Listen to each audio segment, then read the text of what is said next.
You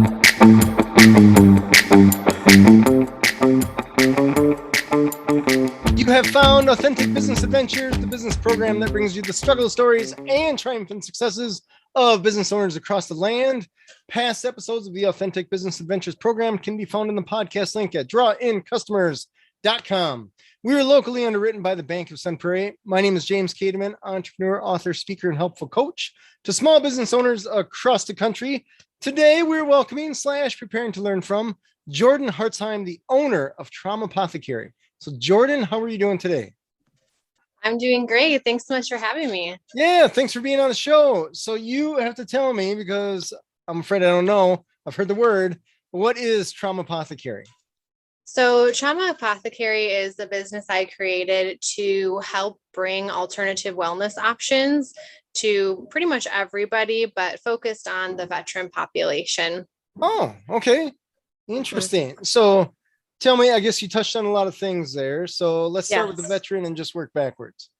Yeah. So with the veterans, it kind of just was one of those things that happens in life where, the universe talks and I listen. So I worked a lot with veterans. I do mortgages for my job, my actual, job before I got into entrepreneurism. And so I did a lot of networking with veterans. My grandpa was in World War II and his brother was actually MIA.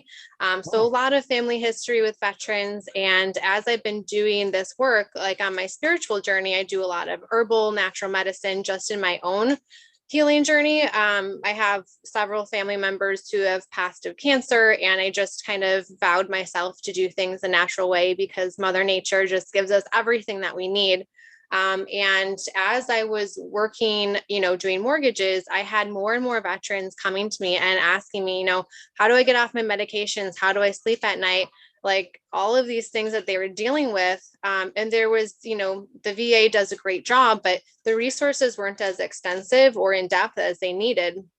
And they were struggling. So, I'm not a doctor, so I can't prescribe anything, but I committed that I would help them find the resources to get off the medications and to find different ways that they could find healing. And that's where the traumApothecary came out of the woodworks, is because, if you think of an apothecary, you have all these little drawers and nice things to try out.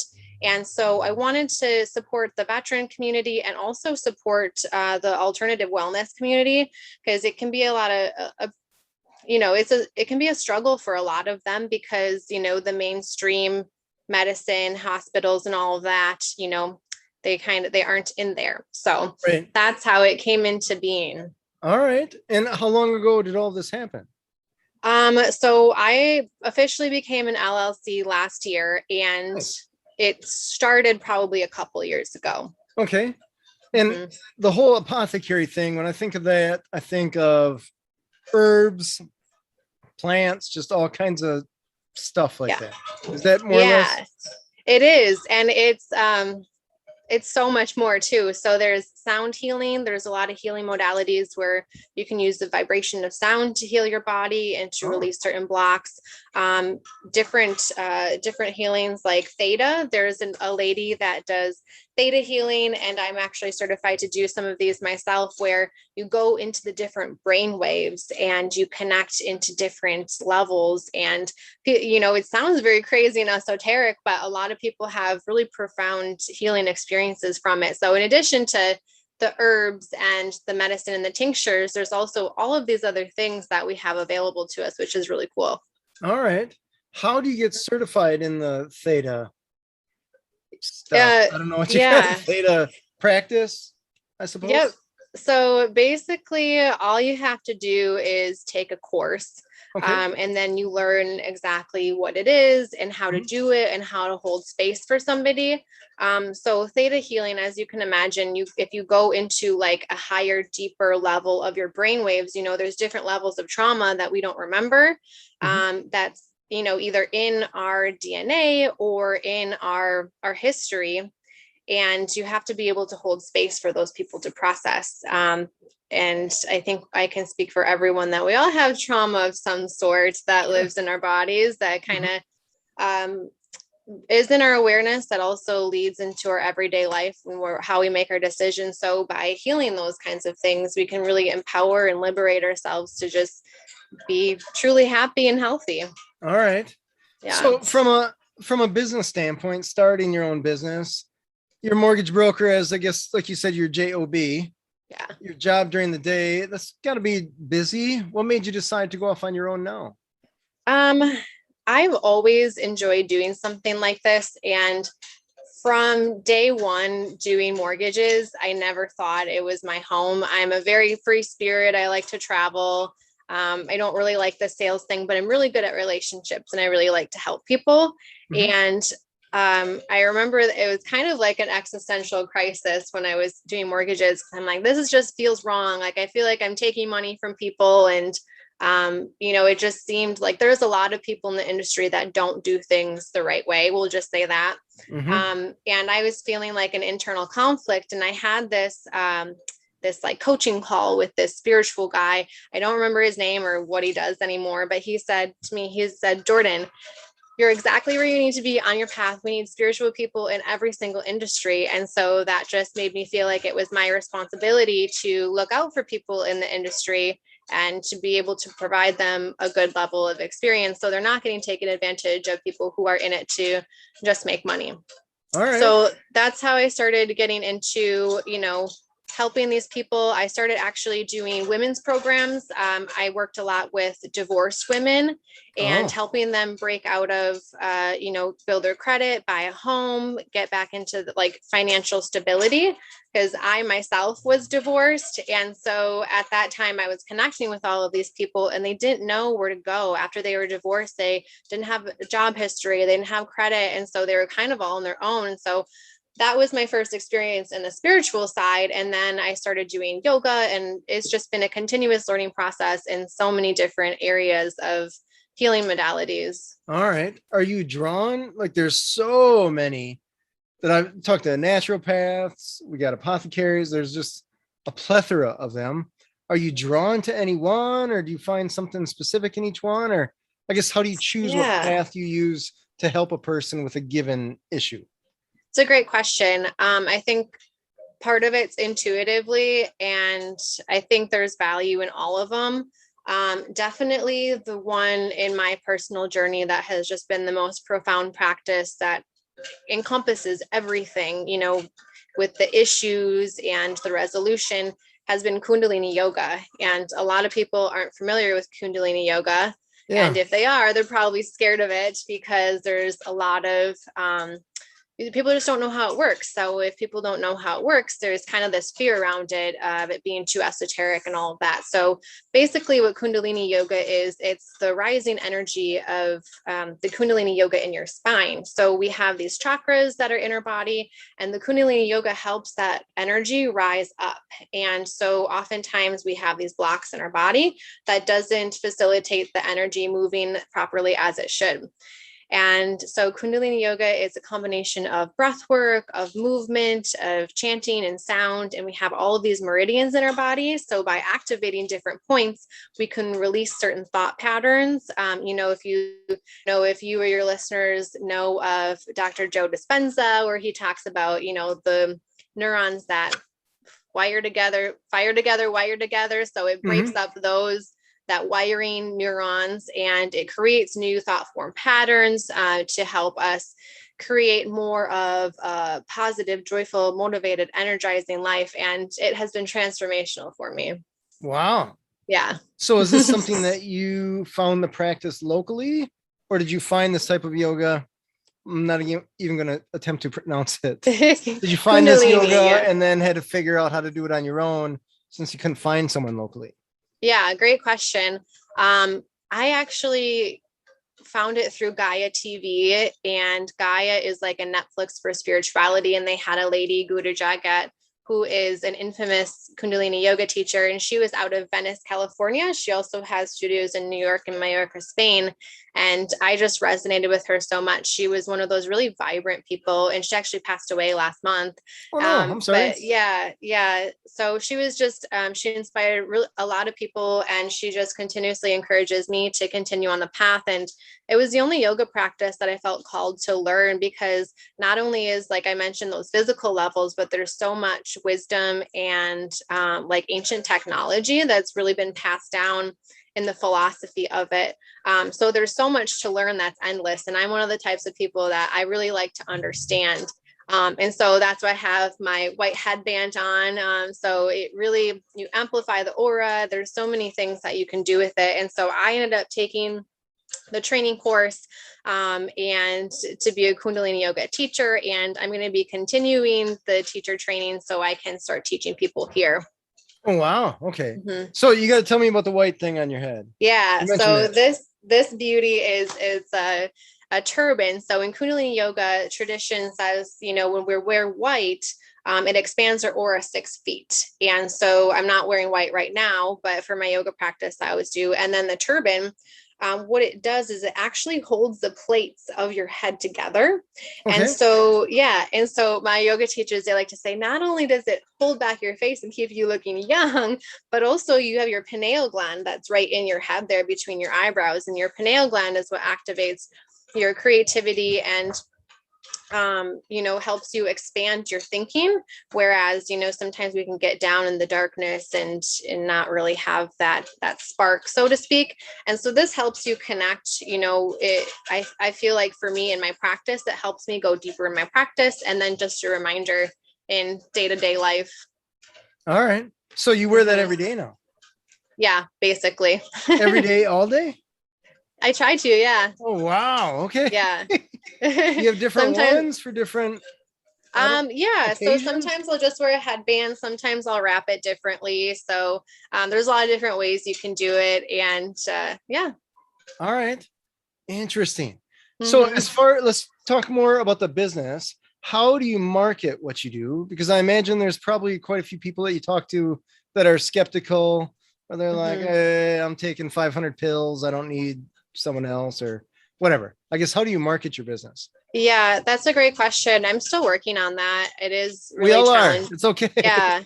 Yeah. It's right now I've been, just kind of, it's a constant development of what you want the business to be. So right now, I just have different networking groups that I'm a part of, and I speak to a lot of people, and a lot of people know me and know, like, I can't help myself. So if somebody talks about, something that they're having issues with, I just know instantly all these different remedies. And so it's kind of what I'm known for amongst my friends and family.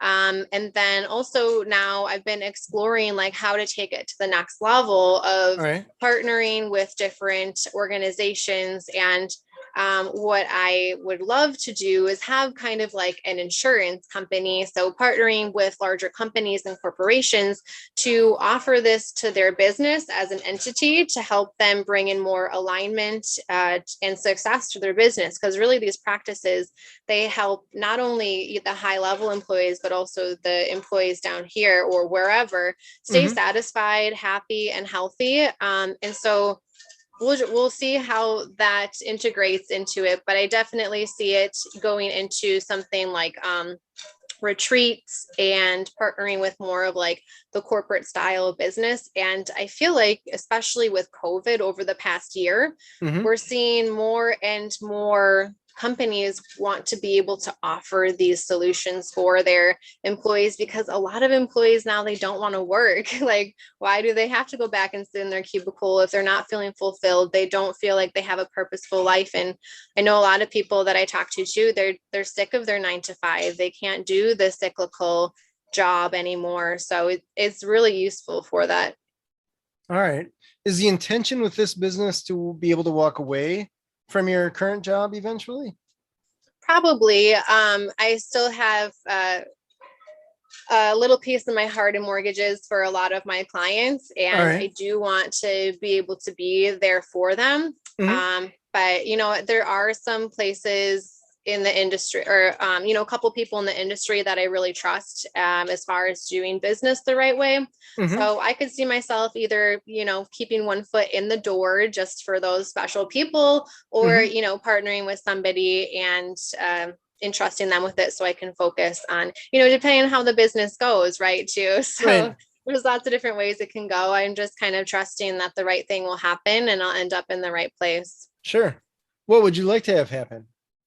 I would like to be a full-on business entrepreneur.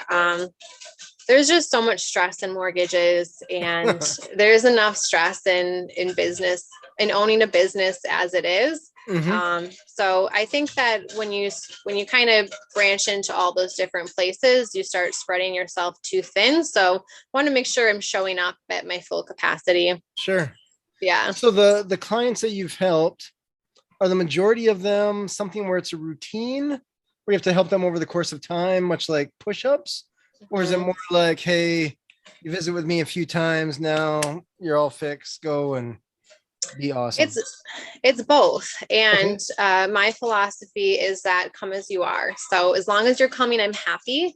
Mm-hmm. Obviously with these types of things, and you can probably relate as a coach, the longer we do things, the more benefit we see out of it. Mm-hmm. And so ultimately, I'd like to help my clients move out of the need for whatever they're relying on, but it depends on the situation. Some people, they just have, maybe a stomach issue that they're Mm-hmm. trying to figure out, versus somebody else, they just want a mentorship type thing where they want somebody to keep them accountable, and they want someone to help them with their health and sustainability, fitness, all those kinds of things. So it's both. It's kind of what I feel is best for them, but also they can only show up as much as they want to show up.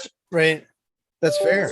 What have been some of the challenges that you've experienced starting the business, keeping it going, all that jazz that you did not anticipate? I would say bringing it to Madison, honestly, Oh, so the reason I'm in Madison is because I think Madison is so progressive and thought forward. And, you'd be surprised with how many people are still kind of stuck in that paradigm of wherever they're in. So for as open as it is, I still feel that a lot of people are closed-minded in, what they want to talk to about. And I also have my own podcast where I try to feature local businesses, and some of the businesses that I really thought would be a good fit in, as far as supporting them, because everything that I do is free. There's no cost. And they're just like, nope, we don't want anything to do with it. And I'm like, okay, sounds good. really? So yeah, I would say Like they think that you, that's so weird. yeah. I'm like, what would they think? I don't have an answer there. So they Yeah.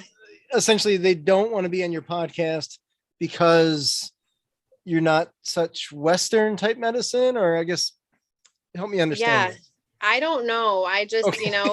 I didn't really inquire too much. It was kind of a weird situation with this All one in right. particular. And I'm just like, you know what? It's okay. If it's not a good fit, I understand. And, if there's that much resistance with anything, I just kind of let it go, because my energy is much better used somewhere else. So yeah, it's Fair. interesting. And especially with the Kundalini yoga, that's one of the things too, where you would think that the yoga community would be really open to it. And Mm-hmm. the yoga community doesn't really want to get into it because for whatever reason, I think that there's, again, like I was saying before, some type of thought or belief that it's dangerous, but it's not true. It's not dangerous at all. You just can't be using substances while you're doing it, because you're using the energy in your body and you're activating these chemicals. So it's 100% safe, but I've actually been partnering a lot with different gyms, and with my sound baths, I'm looking at talking to hotels and seeing if they want to offer it to their clientele there. So it's just interesting what you come across and different assumptions that I had before starting of Mm-hmm. what I would experience. So it's just shifted things, and I think it's all for the better there. Okay. Because it's really new. A lot of what I'm doing is really new, and has never been here before. What? Tell me about the danger part with the yoga that you were mentioning. Why would they think it was Yeah. dangerous? It's a great question. I'm not sure if this was something that was kind of just put out there as what's a good comparison. When there's like false propaganda around something Oh for no yeah. reason. Like when Oh yeah. somebody gets really famous, there's always something about it. And so there, I think, you know, as far as my research that I've done, there was a Kundalini teacher that brought Kundalini over to the West from Okay. India. And Okay. his name was Yogi Bhajan. And after he died, there was tons of claims of sexual harassment and all of that with him. But, you know, who knows if that's true or not. You know, Right. for my own personal experience, I have to check in with my own body. And when that came across, I was like, oh my gosh, like, you know, that's kind of weird. And I don't want to participate in that. And at the end of the day, you know, there was nothing that I had learned about Kundalini yoga, about this individual that had indicated that something like that would have happened, except for the fact that people were just trying to dissuade away from Kundalini yoga for whatever reason. Mm-hmm. And in my practice, what I've experienced with Kundalini yoga is just 100% positive. So it, you know, that's a great question. I don't know why that would be out there, Okay. but it's a concern among a lot of the yoga community. Interesting. I've Mhm. done a tiny bit of yoga. Yes. I'm Down not good dog. at yoga at all. And I was like, I can't picture it being dangerous. I Yeah. can picture it being painful and I can picture it being frustrating, but dangerous and yoga just seem like not belonging in the same sentence, I guess, as far as that goes. Right. Yeah, I think with every practice you have to watch like your boundaries of what Mhm. your physical capacities are. Some people push themselves too hard Okay. in positions that maybe could be damaging to their body. But I think that's with anything. If you're not respecting your body, you're probably going to get hurt. Fair. Um, Okay. the other thing is too is there's what's called a Kundalini awakening. Have you heard Okay. of that? I have not. So Not at all. basically, it's like I don't know if I've had one before, but it's like supposed to be like this expansive, like consciousness awareness, you know, when you're woke, and people describe it as like almost like this orgasmic feeling through your body of like all white and expansiveness. And so I think some people might have some type of fear around that hurting them, Oh, around that Kundalini energy, but Kundalini is just really energy, and we're energetic beings. You know, if you believe in chakras, if you believe in science, then you know, and some people don't, and that's okay, you know, but I think the more that people learn about it, the hmm. easier it is to understand and work with. Yeah, the whole energy thing, it's I guess it is what I would consider to be an odd thing, because essentially the whole Einstein thing, matter is energy, all that jazz. And you can tell, I can certainly tell when someone is angry with me or upset with me or frustrated with me or even happy with me before they say anything. Sometimes when they're not even in the same room, Mm-hmm. you can just feel before the phone rings, kind of thing. Yeah. So you know there's something that's unseen that is going on. But Right. that said, it's unseen, so people have a very hard time trusting it, Mhm. let alone understanding it, if Right. anybody really understands it. So it's a challenging thing. So I could see how that would be a hard sell to Mm-hmm. someone. Like, look, just understand. But on the flip side, I mean, it's real. So there's Yeah. something to be said about that as far as progress goes. Absolutely. Yeah. Have you ever had it where you were just thinking about a friend and then they call you? Oh yeah, yeah. So yeah, it's a similar thing. And I think with a lot of these practices, whether it's Kundalini yoga, whether it's some type of alternative healing, um, people will notice something, you know, they'll notice like, "Ooh, that's interesting," or "that sounds cool." They'll feel a like draw or a pull to it if it's right for them. And I think the biggest thing is just honoring and trusting that, and Mm, just exploring it. Like you don't have to commit to it. You don't have to like end all be all, you know, it's just kind of cool to see like, oh, what's that all about? You know, why am I interested in this? And maybe there's something more to it. yeah, interesting. So Mm-hmm. when you practice with people, is it over the phone, over Zoom, in person? It's mostly over Zoom right now. Okay. So I do in person. but most of it is online. So the Reiki practitioner, so me personally, I do it online. I do the Reiki practicing. And so with the Reiki, I don't know if you're familiar with that. It's a form of energy Oh, healing. I know like how to spell it. Okay. Yeah. So it's just a Japanese form of energy healing. And so the practitioner, it's kind of like type of massage, you can do hands-on or hands-off, but as long as you have some type of representation of the body, you can work with it anywhere. So I just had one this last week with one of my friends in California who wasn't able to come back.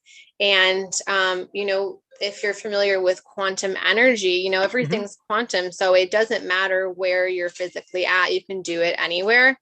Same thing with yoga. People are practicing yoga from YouTube and all of that, but personally, I prefer to do the in-person practices because one of the parts of that I think is medicine is community. And so being in the energetic field of other people and being able to talk to them and, share what's going on with your day is really important, especially these times where, there's a lot of fear and uncertainty. And so it's nice to just have somewhere to come and know that it's a safe space and have other people there who enjoy doing the same thing as you.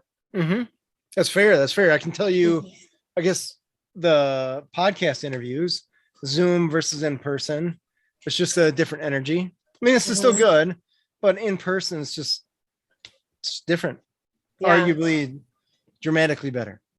But did you just start doing it online with COVID? Yeah. Well, yes and no. We originally, let me think about this. It's been going on a few years. We originally started as audio only, and they were in person, but they were in person in our radio studio, a very small radio studio. So sometimes get multiple guests, and that was probably too close. Cozy. Yeah, it was just, there's equipment, it's hot, and it's just, not comfortable. When they closed the studio because of COVID and all that jazz, I actually created a studio in my office because at the time I had employees that went remote. So I had all the space that I was paying for. So I said, hey, let's have this in person and let's add video if they're going to be around. Yeah, they're in the radio studio. The studio was too small for you to even put a camera to get everybody. Oh, wow. I don't know, it was 5x6 or 5x8 with whatever it was. It was tiny and you could not, we tried to put its camera way up high and it's just dopey. Sounds like fun.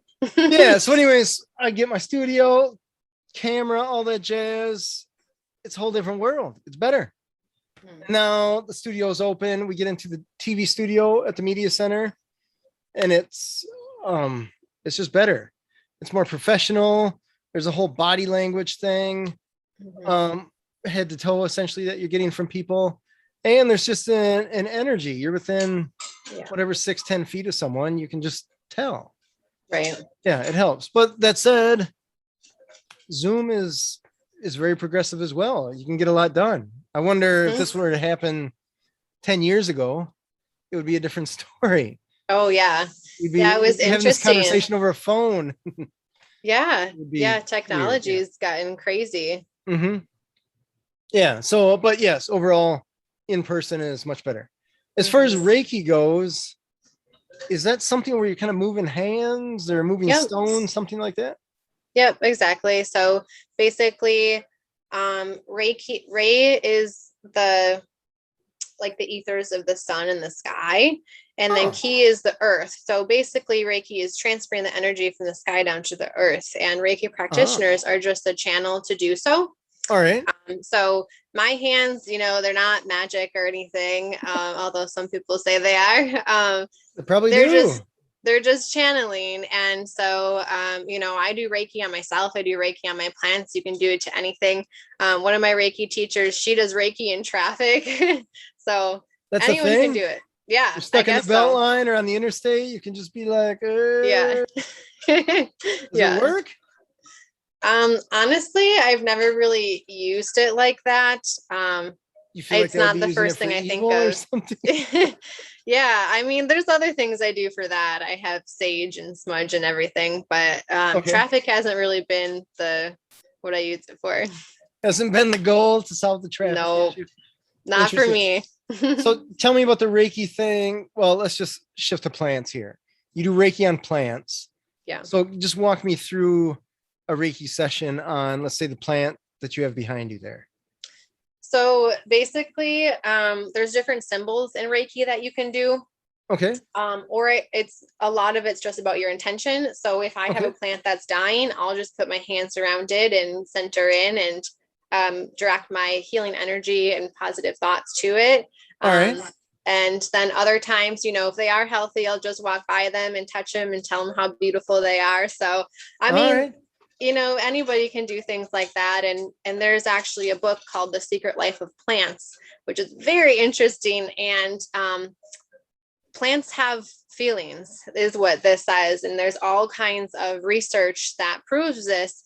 And what I got out of part of it is basically plants are aliens and they communicate with each other. And one of my favorite facts from this book, going on a tangent, is that our plants are connected with us. And they did this study of, they put sensors on the plants. And when something negative happened to the plant owner, it was 100 kilometers away. The plant also reacted negatively. Really? Yeah. Wow. All right. Yep. That's part of that whole, like, we know it's real, but it's still kind of spooky. Right? It's one to wrap your head around. Yeah. Interesting. So does that mean that if a good thing happens to you, then the plant reacts positively? I would assume so. Okay. Yeah. All right. And when you're doing Reiki with someone, does someone come to your house or do you go to their office or how does that work? I guess the in-person Reiki. Yeah. So there's a studio where everything's set up and then there's the ambience and everything. So they can either come in there or, you can set it up virtually. Some people, even if they're in Madison, they just prefer to do it virtually so they can be in their own bed and be comfortable, which is fine. But either way, like I said before, you're getting the same benefits. So I'm sorry, you just got to walk me through this because I'm just a big dumb animal here. So they are laying in their bed and they just have you essentially on their phone? Yeah. So basically for a virtual session, I guide them through like how to set up a session at their house. So they're laying on their back, kind of like they would be at a massage, but also for Reiki, there's a lot of emotions that can come up. So I try to make it as comforting as possible. Grabbing cozy blankets or anything, but basically they have to be on their back in a position where I can feel where different energy is. Like if they're crossed up and all of that, there's going to be interfering wires, so to speak. As long as that's set up, I encourage them to have anything that they like around, any crystals like sage, candles, things like that. So is there music? There can be, yeah. Do they put it on? I'm told this is totally new to me.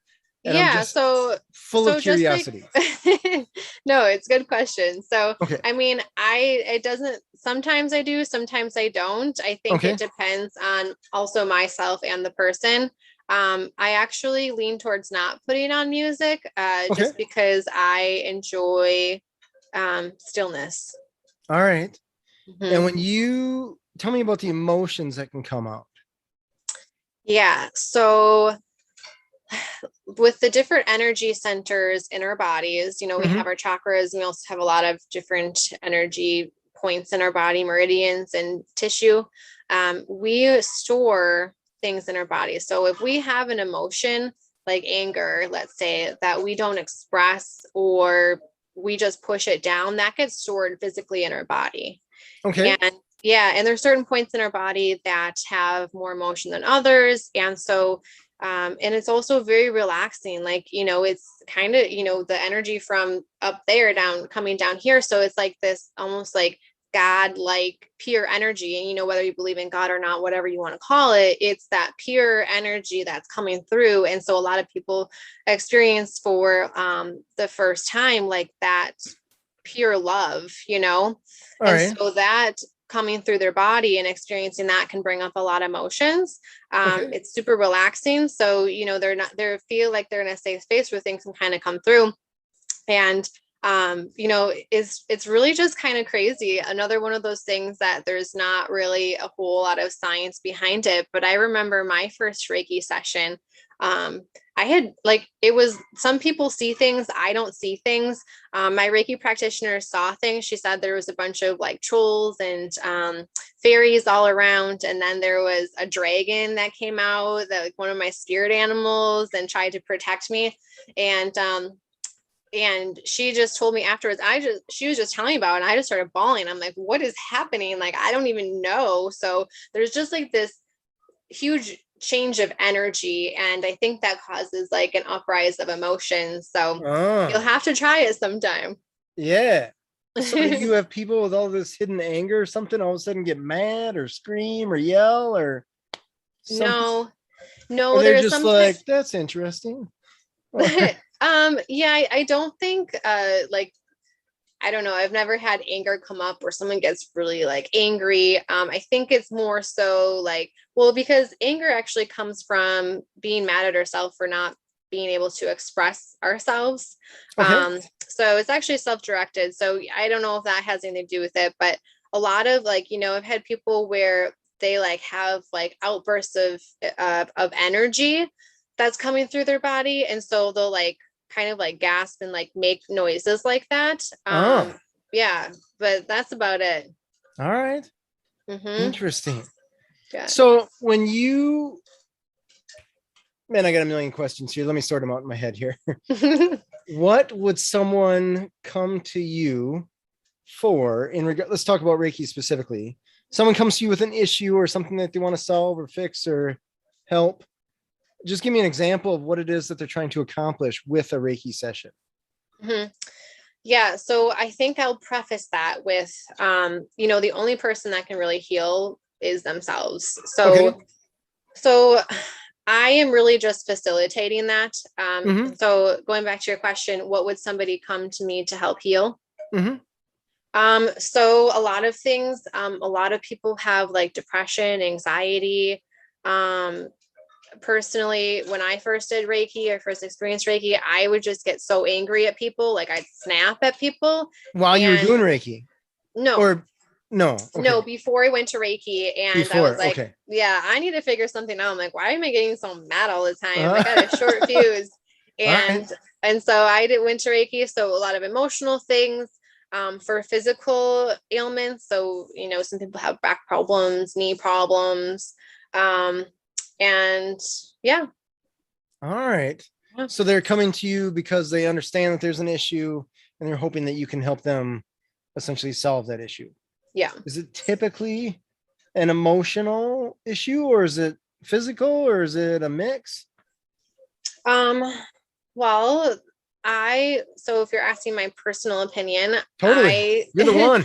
I think that all of our physical ailments come from non-physical. So we have our physical body and we also have our non-physical body. And so our physical body is just an extension of that. And so when we have these issues out here that we can't see, again, they're going to manifest in our body in the 3D. So I think that, whether I say that to somebody or not, it's just kind of based on the client that I'm working with. But at the end of the day, I think everything has to do with emotions. And, sometimes the knee isn't necessarily pain that's caused from the knee, from a physical standpoint. I'm not a physical trainer or anything either, but sometimes it does come from the hips or tightness in other places. But the energy just goes where it needs to go. Totally fair. I can remember every time since I would say that I learned about stuff like this, let's call in the past 5-10 years, I can tell when I feel like I'm getting sick, I always ask myself, what am I stressing about? And usually you can think of oh yeah, got to solve that problem and therefore prevent or at least resolve the whole feeling sick part. Yeah. So that's awesome. Yeah. Well, that wasn't overnight. That took a long time. Interesting. That's just experience has taught me stuff like that, which I imagine everybody else has their own experience, what they learn. Maybe NyQuil is their solution instead of figuring out what's giving them a problem. But that's impressive. I never thought swallowing something green, that not natural green was going to help me with what the real problem was. So I figured there's got to be more of a foundation to that issue than a lack of yellow number 5 in my body or something like Right. that. Yeah. So, yeah. Tell me about the other portions. Besides, so you got the Reiki, you have the yoga. Are there other things that you do as well? Yeah, there's a lot of things that I do. And so when I do my mentorship, I can kind of feel into like what different people need. But as far as like my general services, it's primarily Kundalini yoga and the Reiki and sound baths. So I also do the sound healing as well. Tell me about that quick. The sound bath. Yeah. So it is another sound healing technique. So they're basically all of these bowls, these crystal bowls, and they also have another type, Tibetan bowls, and so many other kinds. But the bowls hold a certain vibration. So if you've ever played like a finger around a glass crystal, glass, you have those sounds. And so they've created these glass bowls to be associated with a sound, and the sound in each bowl is associated with a chakra in your body. And so, it's really cool because you don't have to know anything or do anything. So basically in the sound baths, or, I use the bowls in the Reiki as well, because the bowls will actually pick up where the blocks are in the body and they'll take it out. Wow. Yeah. And so for the sound bath, so all you have to do is come in, lay down. It's pretty much like a meditation, but the bowls are doing all of the work with the vibration. They're clearing out the space physically in your body, because like if you can imagine, if you've ever seen the sand or water on top of speakers where they're playing music, and it shows different frequencies and they make shapes. So basically that's what it's doing in your body, is it's clearing out, any viruses. It helps your immunity, it helps you sleep better, helps you de-stress, helps the depression. Like the list just goes on and on. And there's this one guy that actually says that sound is the future of medicine, which is really interesting, because if you think about it, it all comes down to numbers, as far as like the sacred symbolism and all of that.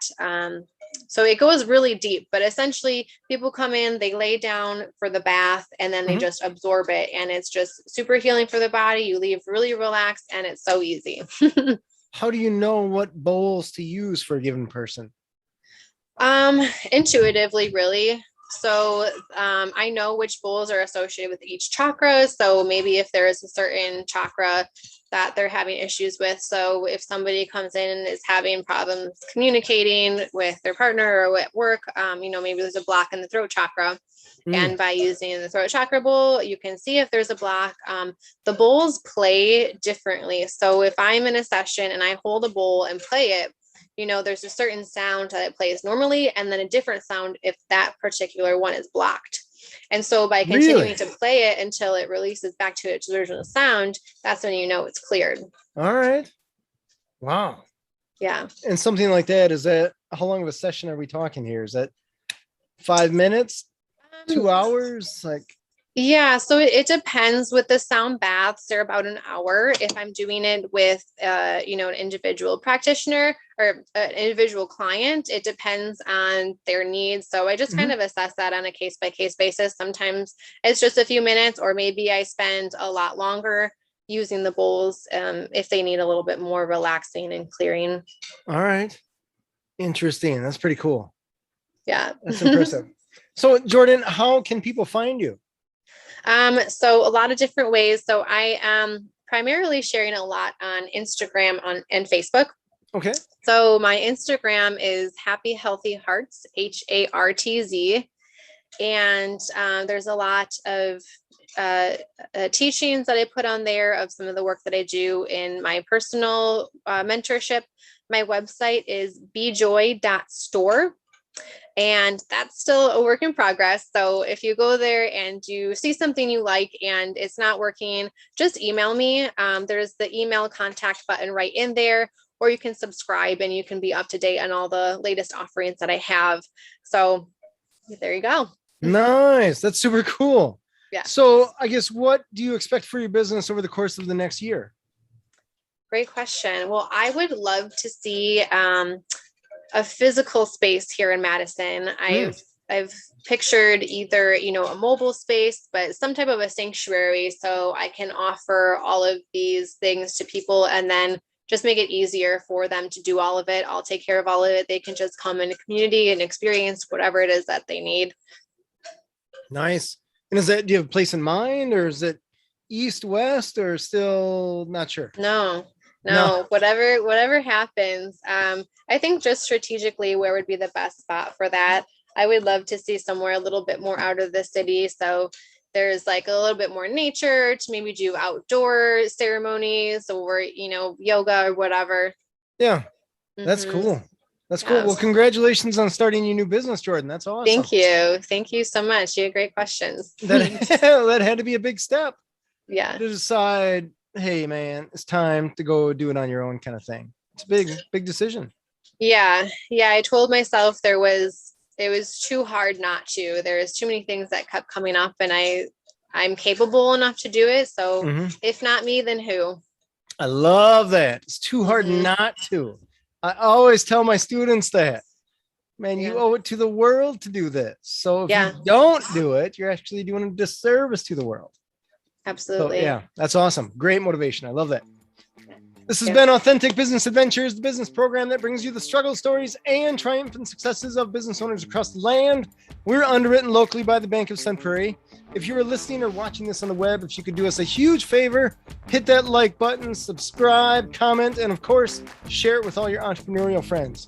My name is James Kateman, and Authentic Business Adventures is brought to you by Calls on Call, offering call answering and receptionist services for service businesses across the country on the web at callsoncall.com, as well as Draw In Customers Business Coaching, offering business coaching services for entrepreneurs looking for growth on the web at drawincustomers.com. And of course, the Bold Business Book, a book for the entrepreneur and all of us, available wherever fine books are sold. We'd like to thank you, our wonderful listeners, as well as our guest, Jordann Hartzheim, the owner of traumApothecary. Jordann, can you tell us one more time where people can find you? My website is BeJOY.store, and that's spelled BeJoy. And my Instagram is Happy Healthy Hearts, HARTZ on Instagram. And that's also Facebook too. Awesome. I love it. Past episodes can be found morning, noon, and night. The podcast link found at drawincustomers.com. Thank you for listening. We'll see you next week. I want you to stay awesome. And if you do nothing else, you know what to do. Enjoy your business.